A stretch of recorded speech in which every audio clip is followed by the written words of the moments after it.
Thank you so much for joining. This is going to be talk about the Google Workspace rebranding. If you haven't met me before, I'm going to introduce myself, and then we're going to talk a little bit about introducing Google Workspace. So, what does this mean for you? What was the name before, and so forth.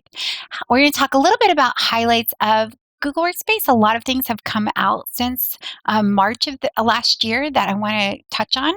And then what's included in Google Workspace. And then I want to tell you a little bit about the pricing. So if you haven't met me before, my name is Heather Summers. I'm the Google Workspace Specialist here at SADA. Prior to the pandemic, most employees, over 50%, thought working from home would be a benefit.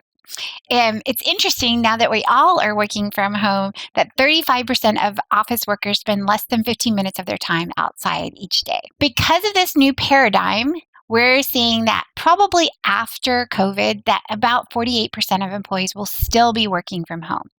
Now, the exciting thing is that 50% of those employees, according to the Gartner report, thought of this as a benefit if they got to work from home. But I don't think any of us viewed that we would be working from home with our kids, our spouses, our pets, and all the things that were involved in that. Also, the lack of human connection because of COVID and the pandemic have all been three pillars that Google has been looking at, and how can they help us as a society and as their customers. So the thing that they've decided was that they somehow needed to remake G Suite so that it was more flexible, that all the tools were in one place, and that it was human-centered. So what that meant for us is this rebranding. The cynic in me is like, oh, well, it's only really the colors and the style of the icon, right? It's still the same product from the heart of it. But it's not. You'll see that a lot of the stuff now is in one place. In your email, you'll be able to access your Google Chat. In your calendar, you can go ahead and go right into a meeting. So there's lots of integration that we're seeing with this new rebranding. So it's not just the colors and the icons. The exciting thing about Google Workspace, even before the pandemic, was that it's 100% architected in the cloud. So those of us who were already on Google Workspace really didn't see a huge disruption in our work, because Google has, as part of their contract, that you have a 99.9% uptime. The other exciting thing about Google is that the same network that runs YouTube is what we all work on. So Google Maps and YouTube never went down. As we all know, I got to watch all my favorite shows forever, and during those very fun months at the beginning of COVID. So simple and easy to use was another big pillar that they were looking at. About 2.6 billion people use Gmail and the Google Workspace product. So if you look at that and say, hey, it's really easy to use, my employees know this product, and it's a simple way to transition into it. And then I already talked to you about the 99% uptime. The other really huge advantage of Google Workspace is the security aspect. We have government level security for Google Workspace. So what's included in Google Workspace? As I said, it was called G Suite before, but the same products are in there. But just to give you an idea, we have an email product. It's called Gmail, calendar product. This is Google Calendar. And then we have a very similar to like a Slack or a Yammer. There's Google Chat, and then we have Google Meet, which the competitors for Google Meet are like Zoom or GoToWebinar. In this whole paradigm, what we found was that people were really using the teleconferencing tools like crazy. So when we talk a little bit more later on, when I tell you the features that have happened, I'm going to show you all the cool upgrades that have happened to Google Meet. And then Google Drive is our storage facility. So very similar to what you guys think of as your C drive or a network drive is what Google Drive is. And then Cloud Search is our same technology that you use for Google Search is actually embedded in the product, so you can look across the domain for topics within your files, your sites, your email, or your calendar. And then Docs and Office. Docs are what they call the Google editors, very similar to Word, Excel, PowerPoint. Ours are called Google Docs, Google Slides, Google Sheets. And then we have a really cool product called Google Forms, which is one of my favorites. And this is a surveying tool that you can use. And then we have Google Keep, which its competitor would be similar to a OneNote. And then we have Q, which is a QuickTime editor or quick editor inside of Android phones. And then we have Google Sites where you can make your own website. And then now, as part of our Enterprise Plus package, we have a product called AppSheet. And this is very similar to App Builder on the Microsoft side, and it allows you to create mobile-friendly apps very quickly and easily. And then Currents. So we had a product before called Google Plus. It was kind of a competitor to Facebook. And Currents is very similar, but you can lock it down to a company, and it's only available to our Google Workspace clients. And then you have your admin, your Vault, which is our e-discovery tool, and then all of our mobile device management tools. So what does that mean? Gmail, as I said, is very similar to Outlook. We have a lot of built-in spam and things like that filters because it is a cloud-based product. We've really done a huge concentration on data loss prevention, and you'll see that when I talk about the SKUs a little later. And then Google Chat is our way to talk to people, very similar to Yammer or Microsoft Teams. And then Google Meet is that teleconferencing tool, which we'll talk about how they've really robusted since March. And then Google Drive, as I said, is our version of cloud storage. And then Currents is very similar to Yammer, Facebook, or Chatter. And then Google Mobile Device Management is similar to AirWatch. Google Forms, I told you, is a surveying tool. Google Vault. Google Voice, surprisingly, has been really popular because people have wanted to be able to make phone calls. They had a phone at their desk before, and now they have a mobile phone, but they want a different number. Google Voice allows you to have that, and so have your work number and your home number in the same cell phone. And then Cloud Search, Google Cloud Identity is an authentication tool, and then AppSheet, I told you, is that mobile application option. So I want to talk a little bit about what does this look like for us, right? So as I said, this new look and feel of Google Workspace is those buttons at the bottom on your mobile device you can see. So our mail, our chat, the chat rooms, and Meet are all in there. If you're in a chat, you can go back to rooms and so forth. And so a lot more integration in that email mobile map app that we had before. So this is really the change that we are seeing. Okay, so what does it mean for existing customers? So for our existing customers, we really only had 5 SKUs. So there was Basic, Business, Enterprise, and then we had a product called Essentials, and then Enterprise Essentials. What does that mean? So Basic was, just as the name implies, it was the lowest tier of the product. It didn't really have any back-end tools as far as the admin, the vault, all of those things that I just talked about. It was really just getting you on the platform. You still had email and Drive, and you had all of those editors I talked about. But your storage was only 30 gigabytes.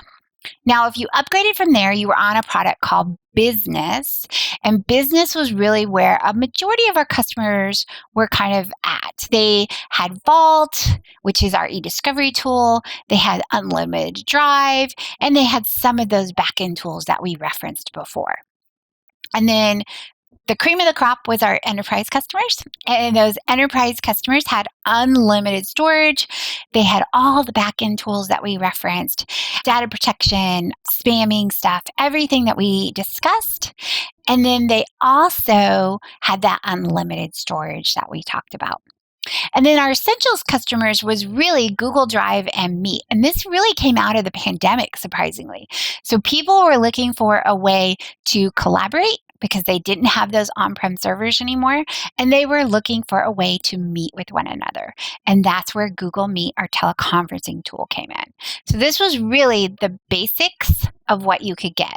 So you had Google Drive and Google Meet. You had 100 gigabytes of storage, and then you had what was called pooled cloud storage. And what that means is that if every single employee was not using their storage, that as a group, you had 2 terabytes worth of it. So let's say you had 10,000 employees on it, you had a max of 2 terabytes of pooled cloud storage. In Enterprise Essentials, This one was 1 terabyte per user with 25 terabytes of pooled cloud storage. And then you had a little more flexibility with Google Meet and Google Drive. So what do the new SKUs look like? So these are the new SKUs. So if you have a company that's under 300 people, then you're going to probably be asked to automatically upgrade to one of these business licenses. So these SKUs. If I'm on what I call basic before, I'll automatically get shifted into business starter. If I was on business, I probably get automatically shuffled into business standard. And then if I'm enterprise, the good news is you are automatically put into enterprise plus on Workspace no matter what.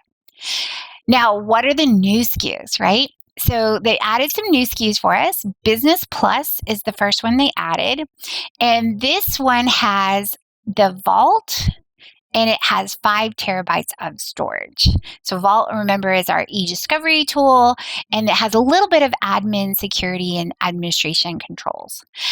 Then the other SKU that they added is the Enterprise Standard, and this one was the closest to business as far as storage, Vault, and those backend tools.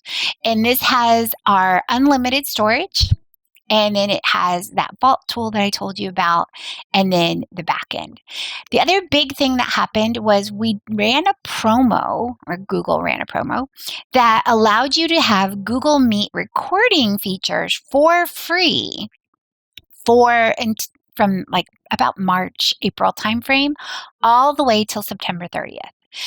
After September 30th, if you were on Basic or Business G Suite, you were no longer able to record. So we got a lot of phone calls at that time of people asking, hey, I was able to record and now I can't.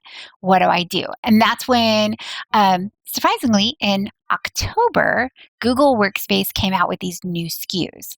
And that's when we could go ahead and transition people into the new SKUs with that recording ability. So what does that mean? So I told you there was lots of updates in Google Meet. So here you can see that for starter, you have 100 people can be in a meeting at once. Business standard is 150. Business Plus is 250. Essentials is 150. Enterprise Essentials is 150. And then Enterprise is a flat 250. So what did they add? So I told you that our competition was Zoom, WebEx, and GoToWebinar. There's BlueJeans. There's lots of other teleconferencing tools. But really, those were the primary ones that Google suddenly found that they needed to compete with and compete with, realistically, right? So Q&A and polling was added to Google Meet. They also added what's called hand raising. I'm sure you've seen the little hands before when people have a question. We have a digital whiteboarding option now, so you can write pictures and other exciting things. You can dial in with a phone number, and then you can record and save your meeting in Google Drive. Now, the reason why it's specified Google Drive and why this is important for all of us is the security aspects. So one of the aspects that came out of this whole thing was something called Zoom bombing, which I'm sure you've heard of, where people could pop into meetings. So there's a lot of security features also built into Google Meet that have been there since 2017. And our next session that I talked to you about, Google Meet and Google Chat, I will go over all of the security features that we have that have been there since 2017. One of the big things that happened with the pandemic and all of us being on teleconferencing was a lot of these security features were, or gaps or holes, right, were revealed in the other products because they weren't really made for that kind of scale, right? We scaled from all of us having occasional meetings online to everybody having a meeting online. So a lot of those security gaps, I'm going to call them, were revealed. There is no such thing as meet bombing because it doesn't happen. Oh, our security features make that impossible. So in-domain live streaming, we can do 10,000 on Enterprise and 100,000 on Enterprise Plus. So if you've ever been in a meeting where it has a little bit of a delay, it's like kind of almost like a recording. You see it a lot on YouTube Live. It's a little bit of a delay. That's what the experience is like with our live streaming. So I'm recording it like I am now, but if you were in the same room with me and you were watching it, you might see it like a 5-second delay in it. But the exciting thing about that is you can start and stop it. The audience can't be part of the meeting and so forth. Then they added breakout rooms, which became incredibly important for conferences and events and training, and then attendance tracking, and then noise cancellation. So those are all the things that have happened since March of the additions to the product. And then what about those advanced controls that I alluded to, right? So everything that looked at all like it was enterprise got moved into these enterprise and enterprise plus. So when we looked at that previous slide, you saw anything over 300 people were kind of pushed into this enterprise arena, and it's really for these back-end tools because we had customers with thousands of end users that were using basic. So they weren't getting all of the safety and security that they needed in this new world. And then that endpoint management. So now we're seeing, if you're a 300 or below, that's business plus, you're going to have that reporting, the device audit, your company-owned Android devices in your window device management. If you go up to standard, you'll also be able to manage those iOS devices. And then if you do enterprise plus, this is where you're getting all of the security management rules. Everything you could possibly need is in that enterprise plus SKU. What does this mean for you? So one of the big things is we wanted to save you money. The pandemic also revealed people couldn't work. There was lots of closed businesses and so forth. So how could we help, right? So Google Workspace, if you just were to get like our business standard version, is $12. You're going to now be able to replace Box, be able to play Zoom, and be able to play Slack, right? So we're looking at 45, 52, so 45 plus 12 is 56, is that right? 5750. And that is going to change the way your business is going to be able to run. And then what else can we do? If you got rid of Office, then you could, look at how much savings you could have and how much it would cost. If you wanted to keep both and just have a downgraded version of Office, you could save money too. But that's going to give you that 99.9% uptime. It's going to give you that teleconferencing tool. So all of these things that we've talked about, now you're not having to spend money on a third-party security. You're not going to have to deal with video conferencing as a third-party option. You won't have to have Box and Dropbox and all of these other cloud storage.